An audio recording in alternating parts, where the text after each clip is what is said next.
안녕하세요. 김비트의 코인 생존기입니다. 데일리 영상 시작합니다.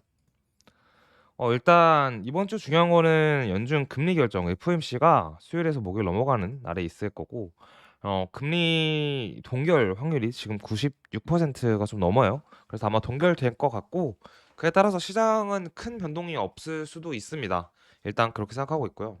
그나저나 제가 지난 영상을 이제 월요일 날 찍고 태국을 갔다 왔는데 일정 때문에 근데 어 많은 분들이 댓글을 잘 써 주셔서 감사하게 생각하고 있습니다. 저희가 댓글을 악플도 잘 보고 있고 선플도 잘 보고 있으니까 항상 댓글 달아주시면 감사하게 생각하겠습니다.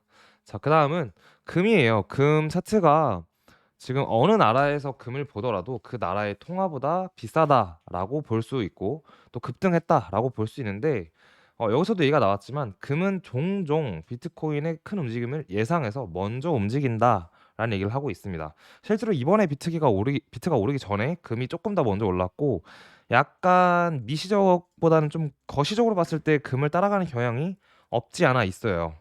그리고 되게 웃겼던 거는 또 주식이랑 금이랑 비슷하게 움직이는 상황들이 꽤나 많았었는데 이번에는 이제 미국 주식은 떨어지고 또 금은 오르는 상황이라 비트가 금을 따라간다라고 얘기를 또 하고 있는 것 같습니다. 근데 웃긴 게 비트는 어떻게 보면 주식 오를 때 올라가면 뭐 나스닥 따라간다 그러고 어떨 땐 금 따라간다고 그러고 하는데 어쨌든 뭔가를 따라가는 거는 의미가 있는 거죠. 자, 비트코인을 모두 팔아서 이더리움을 사라고 했던 라울 팔이라는 사람이 이번에 비트코인이 좋다고 하는데요. 근거로는 글로벌 M2 연준 순유동성 두 가지 자료를 가져온다. 이 자료를 같이 파헤쳐보자 이런 얘기를 하고 있습니다. 보시겠습니다. 먼저 글로벌 M2 이게 M2라는 거는 쉽게 얘기하면 통화량, 글로벌 통화량. 그러니까 전 세계가 돈을 어느 나라는 지금 예를 들면 중국은 돈을 풀고 있고 미국은 돈을 빨아들이고 있잖아요. 그래서 전체적으로 통화량이 총합이 이제 M2라고 글로벌 M2라고 보면 되겠는데 여기서 YOY 전년 대비 퍼센트가 증가하고 있으며 비트코인 가격과 밀접하다고 말을 한다.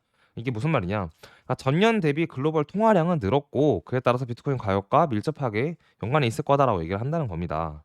자, 그래서 보면 미국을 먼저 보겠습니다. 미국은 M2 YOY는 줄어들고 있다. 맞아요. 미국은 양적 긴축을 하고 있기 때문에 돈을 시장에서 빨아들이고 있는 상황이었고 그러면 어느 나라가 M2 YOY가 증가하고 있을까요? 했을 때 여기서도 말하는 것처럼 중국이 이제 돈을 풀고 있다. 자, 그럼 중국은 왜 미국과 다르게 돈을 풀고 있냐라고 물어봤을 때 23년 초에는 확실히 M2가 늘었다가 연말로 갈수록 작년보다 M2 양은 오히려 줄었다. 그리고 중국은 왜 부양책을 내놓을까? 자, 이렇게 보고 있는 건데 이게 무슨 말이냐면 22년도에서 23년도까지는 중국이 돈을 풀었다가 줄였다가 풀었다가 이렇게 해요. 하다가 어쨌든 지금 들어서는 중국도 돈을 긴축을 하고 있다. 근데 왜 부양을 했냐? 물어보면 부동산과 마이너스 CPI와 PPI 그리고 디플레이션 등의 위험으로 긴급 자금을 많이 풀었다고 한다.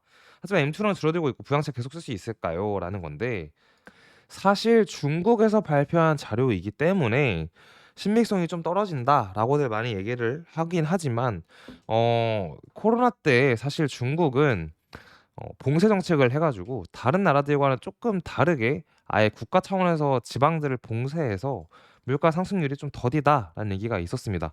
실제로 발표 자료에 의하면 굉장히 인플레이션이 없는 나라로 보여지긴 해요. 근데 사실 이게 중국에서 발표한 거라 완벽히 믿을 수는 없지만 어쨌든 그런 상황이라고 가정을 했을 때 우리가 이 중국은 미국보다 인플레가 적어서 돈을 풀어낼 수 있는 여력이 좀 있었던 거예요, 그동안. 그래서 돈을 풀었다라고 보면 될 것 같고 보면 중국판 리먼 사태 막아라 해서 유동성으로 경기 부양을 시도했고 뭐 인민은행도 영래포로 1억 천 아니 1억이 아니네 죄송합니다. 1,680억 위안을 또 풀었다 이런 거고 근데 결과적으로 답은 아니다라는 거예요. 뭐가 아니다라는 거냐면은 저 앞에서 본 것처럼 M2는 줄어들고 있고 부양책을 계속할 수 있냐? 근데 이게 아니다 못한다라는 건데 중국 GDP 대비 국가 부채율이 279%예요. 두 배가 증가했어요. 특히 지방 정부의 부채는 역대급이래요.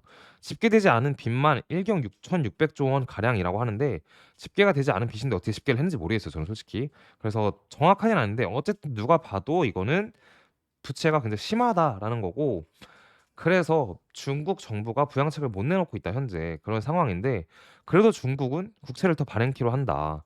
그래서 경제 GDP를 국가의 빚으로 부양을 하려고 하는데 GDP 대비 부채가 산더미인데 말이다. 더 이상 지속할 수 없다라는 거고 이게 사실 빚이라는 게 어떻게 보면 미국 같은 경우에는 달러를 지속적으로 찍어내서 빚을 지면서 계속 부양을 하면서 그동안 몇십 년을 사실 미국이 그렇게 돈을 찍어왔잖아요. 근데 그래도 가능했던 게 미국은 그렇게 하면서 무역 흑자가 아닌 적자를 보는, 원래 패권국은 무역에서는 적자를 봐야 돼요. 화폐를 많이 통화를 유통시키는 대신에, 그리고 화폐 주도권이 있으니까 무역에선 적자를 보게 돼 있습니다, 항상. 지금이 이제 긴축 정책을 하면서 약간 미국만 논한 그런 상황인데, 어쨌든 중국은 미국이 아니라는 거죠. 그래서 이 부채가 지속될 수 없다라는 얘기를 또 하고 있는 거고, 라울 팔은 비트코인의 상승 동력이 두 번째로 미국 연준 대차대조표도 늘어나고 있다고 하는데, 이거는 사실 잠깐 늘었다 줄었다 하는 거고 실제로 크게 봤을 때는 줄고 있습니다, 현재. 지금 보시면 대차대조표라는 뜻은 어쨌든 자산, 부채, 자본이 적힌 표라고 해서 이걸 축소한다라는 거는 양적 긴축을 한다는 건데, 또 양적 긴축이 뭐냐라고 하면 돈을 빨아들인다라고 보면 됩니다. 시장에 돈이 메말라 가는 거예요. 어쨌든 지금 양적 긴축을 하고 있고, 그래서 돈이 시장에서 줄어들고 있다라고 우리는 볼 수 있는 거죠. 자, 그런 상황 속에서 이번 주말 우리는 모두 기관 CME 미결제 약정 전문가이기 때문에 CME OI 오픈 인터레스트가 단기간에 50% 이상 상승할 때마다 지역 최고 수준이었다는 걸 언급할 가치가 있다라는 겁니다. 이게 무슨 말이냐면, 표가 잘 안 보일 수 있는데 여기서는 2 빌리언 달러의 미결제 약정이 있었고, 여기서는 2.5 빌리언 달러, 여기서는 거의 3 빌리언 달러 정도가 있었어요. 무슨 말이냐? 여기서 이제 0.5씩 빌리언 증가할 때마다 여기서 고점이었고, 그러니까 이게 이거네요. 고점이었고, 고점이었고, 고점이었다. 근데 여기서 지금 또 미결작점이 3.5 빌리언으로 늘었으니까 여기가 지난 단기 고점이지 않을까라는 얘기를 하고 있어요. 이게 바로 지금이 고점이야 이런 얘기는 아니더라도 어쨌든 현재의 어느 위치에서의 고점에 가까운 상황일 수 있다. 그동안 올해 사이클을 보았을 때 그럴 것 같다라는 얘기를 하고 있는 겁니다. 저거는 근데 참고는 여러분 해볼 만해요. 사실 비트가 어쨌든 어떤 이슈이든 간에 어느 정도 오른 것도 사실이고, 물론 저희 채널은 48K를 좀 더 긴 시간 동안 보고 있긴 하지만 리스크를 해증하기 위해서 자산의 일부 매도를 이 표에 따라서 하는 것도 방법인 것 같다, 이런 생각이 좀 들었습니다. 자, 비트코인 반감기의 사이클을 보았을 때 우리는 프리 할빙 랠리라고 해서 비트의 이제 할빙 전, 반감기 전의 랠리, 그리고 이 주황색은 프리 할빙 퍼리어드에서 반감기 전에 약간 지역 최고점이라고 볼 수 있는데, 결국 이 보시면 지금부터 한 105일 정도 남은 이 구간 사이에서 고점이 나올 것 같다라는 얘기를 하고 있는데, 이게 약간 애매한 게 지금 가져온 근거가 하나예요. 20년도에 있었던 이 코로나 때 빔, 이때밖에 없기 때문에 완벽히 믿을 수는 없지만, 어쨌든 반감기 전 랠리는 반감기 60일 전까지 랠리가 보통 왔다라는 거는 사실 맞거든요. 따라서 우리가 그렇게 생각해 볼 만하다. 그래서 이 왼쪽 내용은 여러분들이 한 번씩 잠깐 멈추고 읽어보시면 이해하는 데 도움이 될 것 같고요. 어쨌든 저희도 반감기 전에 한번 가능하면 48K를 찍으면 좋겠다, 이런 입장은 고수하고 있습니다. 그리고 이 입장은 작년부터 지속되고 있는 입장이기 때문에 바뀐 적이 없어요. 그러니까 한번 생각해 주세요. 차트 잠깐 보실게요. 네, 차트를 보고 있는데 여러분, 비트로 봤을 때 일봉상에서 과매수 구간이 와서 살짝 조정이 나오긴 했지만, 사실상 이 과매수를 시키는데 두 가지 방법이 있어요. 가격이 떨어지면서 이제 지표가 식는 거 당연한 얘기죠. 두 번째는 기간 조정을 하는 거예요. 가격 조정이 아니라 X축 오른쪽으로 횡보를 오래 하면 이 지표는 쉽게 돼 있습니다. 근데 지금 약간 기간 조정에 들어간 것 같아요. 기간 조정이 오면 보통은 추가 상승이 있을 수 있습니다. 그리고 저는 3일봉을 잘 보진 않지만 흥미로운 게, 3일봉에서 RSI에서 과매수 80 기준으로 보는데 80을 넘었던 적이 올해 아예 없었어요. 근데 80을 넘었던 때는 항상 엄청난 상승이 왔었습니다, 3일봉에서. 그래서 이번에도 80을 넘을 것 같다라는 생각이 살짝 들고, 3일봉이 내일 다시 바뀌기 때문에 내일 보는 게 중요할 것 같고, 내일부터 있는 그 3일 화수목 정도에서 80을 넘는다면 추가 상승을 랠리로 갈 것 같다라는 얘기를 드리고 싶습니다. 주봉상에서는 큰 특징은 없는데 어쨌든 지금의 이 이동 평균선들이 많이 지금 정배열 쪽으로 가까워지고 있고, 따라서 추가 상승을 아직 할 수 있다라고 보고 있는 입장이고요.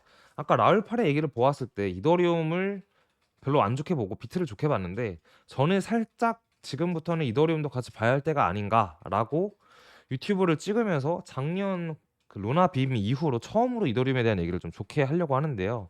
그 이유는 이더리움이 6년짜리 삼각 수렴을 하고 있어요. 보시면 아시겠지만 이 수렴에서 지지선이 명확하지 않아서 두 개가 있는데 비트 대비로 차트입니다. 사토시 차트라고 하는데 0.05와 0.049 정도의 지지선이 두 개가 있어서 6년짜리이기 때문에 이게 지지가 아마 될 것 같고 지지가 된다면 매우 좋은 매수 자리이지 않을까라는 생각이 있습니다.